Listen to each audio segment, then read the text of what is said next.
నూతన అభివృద్ధి కారణంగా మానవ ఆరోగ్యం చెడిపోతుందంటున్న సరస్వతి గారు. ఈమె ఆర్గానిక్ వ్యవసాయము వచ్చి సేంద్రియ వ్యవసాయాన్ని కుంటుపరిచిందే కాకుండా ప్రజల యొక్క ఆరోగ్యాన్ని కుంటుపరిచింది. అందుకోసమే ఈ రోజు 15-20 సంవత్సరాల వాళ్ళకి కూడా బీపీ, షుగర్ లాంటి వ్యాధులు సోకుతున్నాయి. అదే సేంద్రియ వ్యవసాయం సాగుతున్నప్పుడు 45 సంవత్సరాలు మించిన వారికి మాత్రమే ఈ జబ్బులు వచ్చేదంటూ ప్రాజెక్టులు అన్నప్పుడు పెద్ద ప్రాజెక్టుల వలన కొంతమంది మునిగిపోయే అవకాశం ఉంటుంది, కొంతమందికి మేలు జరిగే అవకాశం ఉంటుంది. దానివల్ల 20 మంది మాత్రమే బాగుపడతారు, 80 మంది నష్టపోతారు. అదే ఊరు చెరువుల సిస్టమ్ అయితే 80 మంది పనిలో ఉంటారు, 20 మంది వ్యవసాయ ఆధారిత కంపెనీలు పెట్టినట్టయితే ఈ డెవలపింగ్ అందరికీ సమానంగా ఉంటుంది కదా. నమస్తే మేడం. నమస్తే అండి. సరస్వతి మేడం, మీరు ఇంత చదువుకొని మళ్ళీ వ్యవసాయం దిక్కు మళ్ళటానికి కారణం ఏంది?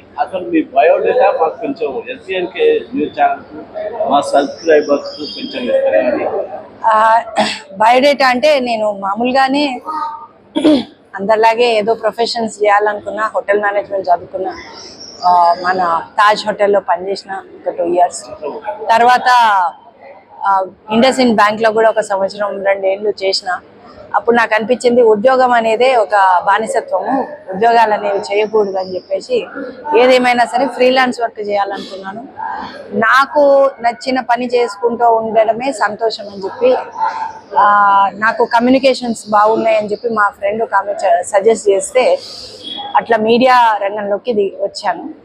మీడియా అంటే బేసిక్లీ ఫిల్మ్ మేకింగ్, అట్లాగే ఆల్ ఇండియా రేడియో, టెలివిజన్ ప్రోగ్రాంలు అవన్నీ చేసుకుంటా ట్రైనింగ్ కోసం అని అప్పుడు ఇంగ్లాండ్ వెళ్ళాను. ఒక 1 year డిప్లొమా చదువుకున్నాను. ఫిల్మ్ మేకింగ్లో చేసి మళ్ళీ ఇండియాకి వచ్చిన తర్వాత బాంబేలో ఒక 2-3 years పనిచేసి మళ్ళీ హైదరాబాద్కి వచ్చిన. హైదరాబాద్లో కూడా సినిమా రంగంలో అట్లాగే డాక్యుమెంటరీ రంగంలో పనిచేసుకుంటా అనేకమైనటువంటి ఈ డెవలప్మెంట్ సమస్యలు ఏంటి, ఈ భూసేకరణలు ఇట్లాంటివి, ఎవరైతే డిస్ప్లేస్ అవుతారో వాళ్ళ సమస్యలు, ఇవన్నీ తెలుసుకుంటూ ఈ కాలుష్యం గురించి వీటన్నిటి గురించి తెలుసుకుంటున్నప్పుడు నాకు అర్థమైంది ఏంటంటే ఈ డెవలప్మెంట్ నమూనా ఏదైతే ఉందో అందరూ భూమి ఇడిచిపెట్టి ఒక ఇండస్ట్రీ కట్టి ఆ ఇండస్ట్రీలో పని చేసుకుంటా ఇండస్ట్రీ కాలుష్యం అవుతుంది, దాని తర్వాత మళ్ళీ దాని కాలుష్యం వల్ల ఇంకో ఎంతోమంది బాధపడటము, అనారోగ్యాలు పాల్గొనడము, ఇదంతా ఒక సైకిల్ లాగా ఉంది. ఇప్పుడు మనం ఏమంటాము, ఆదివాసీలకు మైనింగ్తో ప్రాబ్లం, మనకు ఉదాహరణకి థర్మల్ ప్లాంట్లతో ప్రాబ్లం, అంటే ఇంధనం, ఇవన్నీ సమస్యలు ఉన్నాయి. ఈ సమస్యలు ఎక్కడి నుంచి వస్తున్నాయి? మనకు కావాల్సినంత ఎనర్జీ కాకుండా ఇంకా మన అవసరాల కోసం మనం ప్రకృతిని వాడుకోకుండా మనకు కావాల్సిన లగ్జరీల కోసము దాన్ని అభివృద్ధి అనుకోవాలి ఆ వైపు వెళ్ళడం వల్ల అది ఒక 20% మంది దాన్ని అనుభవిస్తుండొచ్చు, కానీ ఒక 70-80% మంది దానివల్ల నష్టపోతున్నారు. అత్యధికంగా ఆదివాసీలు కానీ, ఎస్సీలు కానీ, చిన్న సన్నకారు రైతులు కానీ, గ్రామీణ ప్రాంతాల్లో ప్రజలు కానీ అవుతున్నారు. ఈ విషయంలో నాకు అనిపించింది ఏంటంటే ఒక సుస్థిరమైనటువంటి అభివృద్ధి అంటే ఏంటి? సుస్థిరమైనటువంటి అభివృద్ధి కేవలం మన గ్రామాల్లోనే కనిపిస్తుంది, ఎటువంటి కాలుష్యం లేకుండా, ఎవరిని బాధ పెట్టకుండా. నాకు అనిపించింది ఏంటంటే ఈ డిప్రెస్డ్ కైండ్ బెగ్గర్స్ కానీ, ఇలాంటివి క్రైమ్ రేట్ కానీ ఎక్కడ ఎక్కువ ఉంటుంది?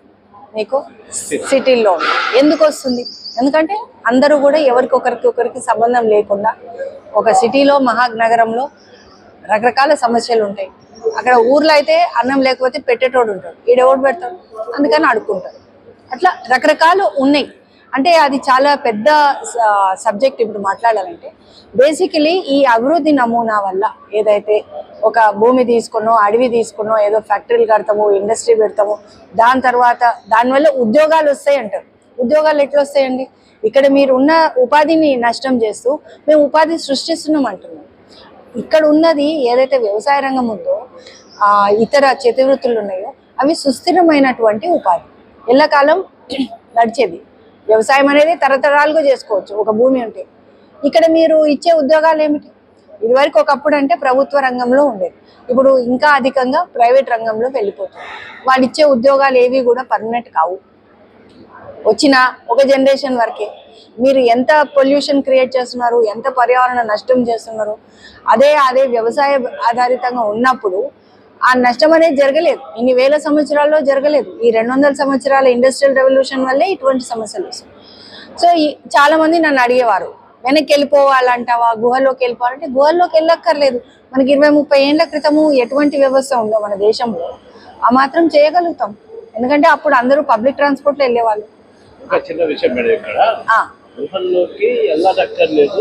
20-30 ఏళ్ల క్రితం మనం ఏ విధంగా సమాజానికి అందించగలిగిన పంటల ద్వారా ఇప్పుడు అదే విధంగా బతకాలనుకున్నారు. అయితే ఈ డెవలప్ అయిన అభివృద్ధి ఏదైతే ఉందో ఆ అభివృద్ధిని కుంటుపరుచుకుంటూ ఆర్గానిక్ వ్యవసాయం ద్వారా ఇన్ని పుట్లు పండించగలరా?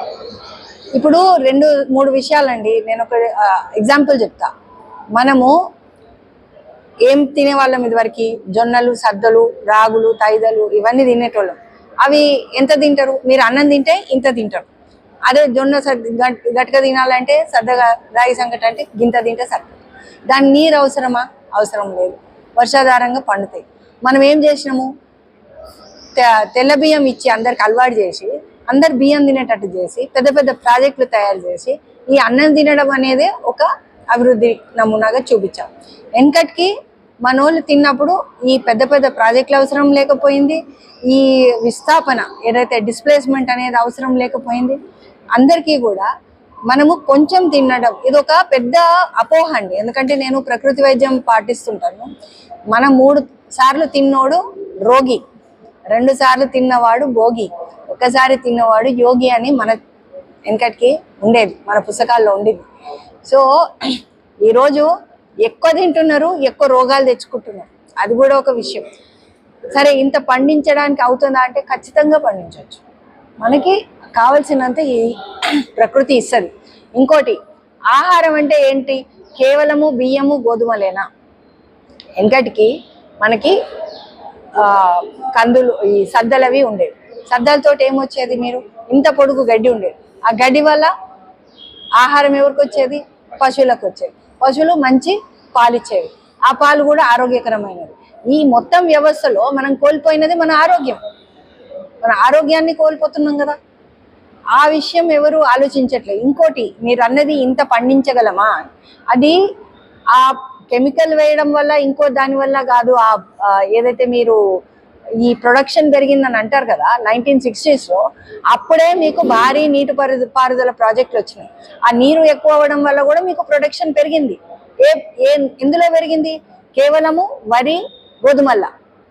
మీకు మిగతా అన్ని పంటలు, మనము బహుళ పంటలు తినేవాళ్ళము. ఆ బహుళ పంటలు తింటేనే మీకు శరీరానికి ఆరోగ్యం.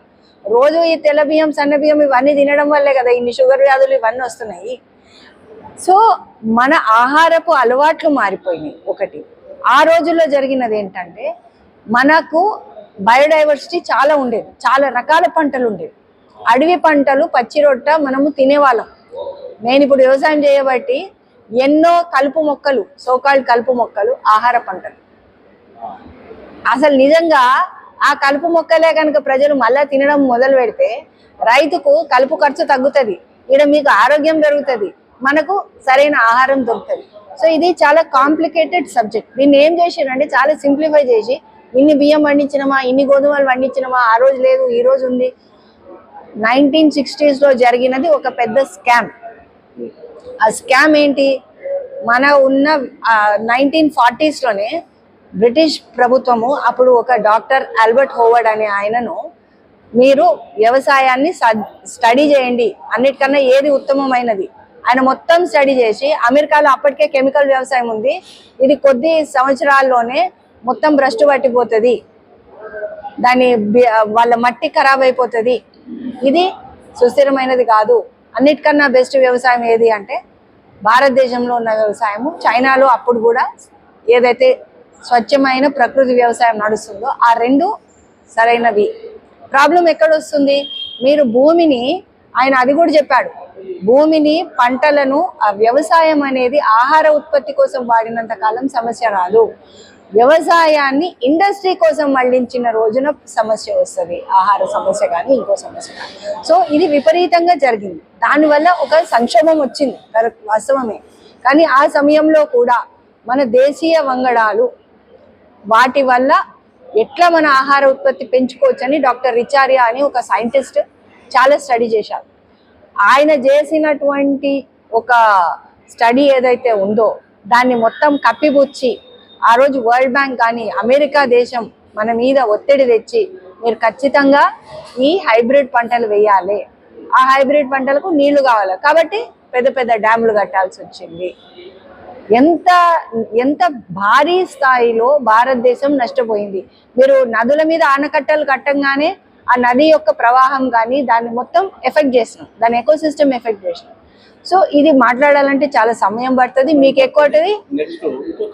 సో ఇది అంతా ఇది అంతా కూడా ఒక అపోహ అంటారా, మిస్ఇన్ఫర్మేషన్ క్రియేట్ చేశారు. ఎవరు చేశారు?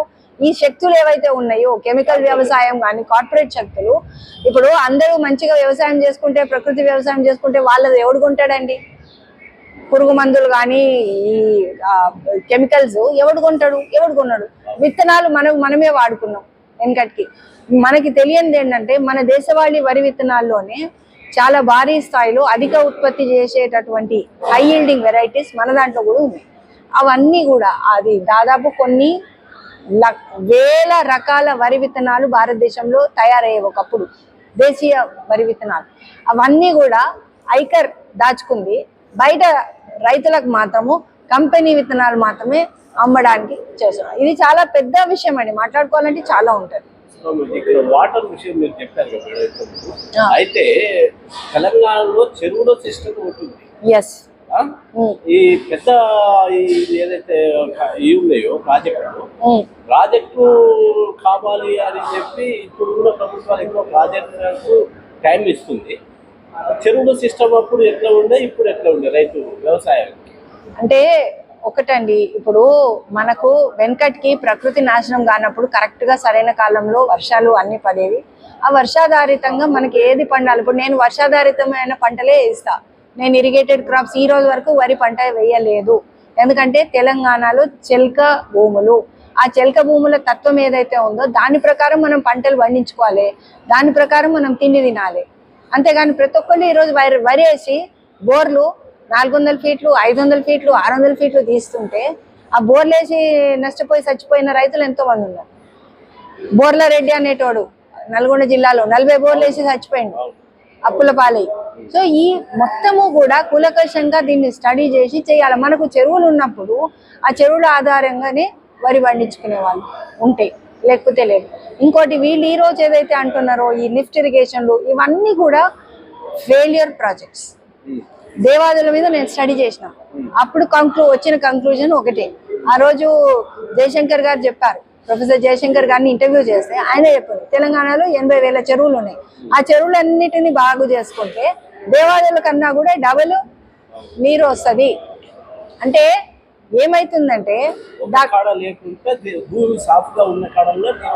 ఉంటాయి. ఇంకోటి మనది తెలంగాణది అప్ స్ట్రీమ్ ఉంది, పైన అప్ లెవెల్లో ఉంది, కింద గోదావరి కింద ఉంది, అదే కృష్ణ కింద ఉంది. ఆ నీళ్ళని లిఫ్ట్ చేసుకోవడం ఎందుకు? మళ్ళీ దానికి కరెంట్ కావాలి, కరెంట్ కావాలంటే ఏమో థర్మల్ ప్లాంట్ కట్టాలి, మళ్ళీ బొగ్గుబాయిలు తవ్వాలి, ఎంత నష్టం అండి. మనకు ఫస్ట్ మానవుడు ఉన్న దాంట్లో బతకడం నేర్చుకోవాలి. అది ఆ కాన్సెప్ట్ పోయి ఎవడన్నా ఇప్పుడు నాకు ఒకటి ఈ అభివృద్ధి నమూనా నేను ఒకటే అంట, ఒకరిని ముంచు ఒకటి బతకాలి, నిన్ను ముంచి నేను బతుకుతా అంతే కదా. నువ్వు ఒక పెద్ద డ్యామ్ కడతావు, ఎవరినో ముంచుతావు, ఇంకోటి బతుకుతావు. సో తెలంగాణ మూమెంట్ అప్పుడు కూడా కడెం రిజర్వాయర్ వాళ్ళు రైతులు అంటారు, ఆ రిజర్వాయర్ ఇంకా భారీగా పెంచాలి, మాకు ఇంకా నీళ్లు కావాలి అంటారు కింద ఆయకట్టు రైతులు. అంటే నేనన్నా నువ్వు నీ ఆయకట్టు పెంచుకోవడానికి చూస్తున్నావు, కానీ ప్రాజెక్టు పెద్దగా పెడితే అవతలవాడు మునుగుతాడు కదా. అంటే మునిగితే ఏమవుతుంది, మనం అంటే ఇప్పుడు వెనకటికి ఏమైంది, మనము ఆంధ్ర వాళ్ళు ప్రాజెక్టులన్నీ కట్టి నీళ్ళన్నీ ఆంధ్ర వాళ్ళు తీసుకుపోతున్నారు, మునిగేది తెలంగాణలో. ఇప్పుడు విదిన్ ద డిస్ట్రిక్ట్స్ కూడా ప్రాబ్లం వస్తుంది కదా. సో ఈ అభివృద్ధి నమూనాలో ఇది ఈక్వాలిటీ అంటారు కదా, ఒక ఈక్వాలిటీ అనేది లేదు, అన్ఈక్వాలిటీ పెంచుతుంది. అసలు ఏది కరెక్ట్ అభివృద్ధి నమూనా ఏంటంటే అప్పుడు గతంలో ఇందిరాగాంధీ గారు ఏదైతే భూస్వామ్య వ్యవస్థని నాశనం చేసి అందరికీ భూములు పంచింది. అసలు నిజంగా ప్రతి ఒక్క భూ సంస్కరణలు జరిగి ఉంటే కరెక్ట్ గా ప్రతి ఒక్కరికి కరెక్ట్ గా వ్యవసాయం చేసుకుంటే, వ్యవసాయం చేసి బతకడం ఎందుకు తప్పు? ప్రతి దాన్ని కూడా నువ్వు ఒక కోటు సూటు వేసుకుంటేనే నువ్వు ఒక టిప్ టాప్ గా ఉన్న మనిషివి, నువ్వు అభివృద్ధి చెందినట్టు మాట్లాడుతున్నావు. కానీ ఆ కోటు సూట్లు మన వాతావరణానికి సెట్ కావు. మనం అదే వేసుకుని తిరుగుతున్నాం. నాకు అర్థమయ్యేది కాదు, ఎందుకంటే చిన్నప్పుడు నేను కూడా కాలేజీలో ఉన్నప్పుడు జీన్స్లు అవి వేసుకోవడానికి ట్రై చేసేది.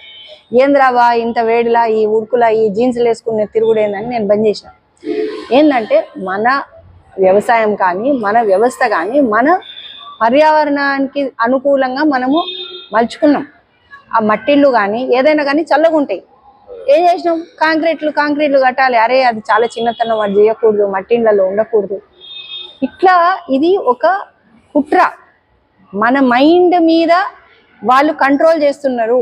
అంటే ఏదైనా మన ఒరిజినల్ ఉన్నది తక్కువతనంతో చూపించడము, చిన్నతనంగా చూపించి ఒక పిల్లలు ఈరోజు వ్యవసాయం చేసుకుంటే ఏం చేస్తున్నాడు? ఏం లేదు, మట్టి పని అంటే అంత చులకన అయిపోతుంది. ఈ రోజు మళ్ళీ సాఫ్ట్వేర్ ఇంజనీర్లు అందరూ కూడా ఆ స్ట్రెస్ తట్టుకోలేక మళ్ళీ వచ్చి వాడు వ్యవసాయం చేసుకుందామని ట్రై చేస్తున్నాడు. సో మనం ఆలోచించాలా, మనము ఏది అభివృద్ధి అనేది ఆలోచించాలి. సో నాకు అనిపించింది ఏంటంటే ఎవరిని నష్టపరచకుండా నా బతుకు నేను బతకగలను అనేది కేవలం వ్యవసాయంలోనే. అందుకోసమని నేను వ్యవసాయం చేస్తున్నాను. Thank you madam. వెల్కమ్.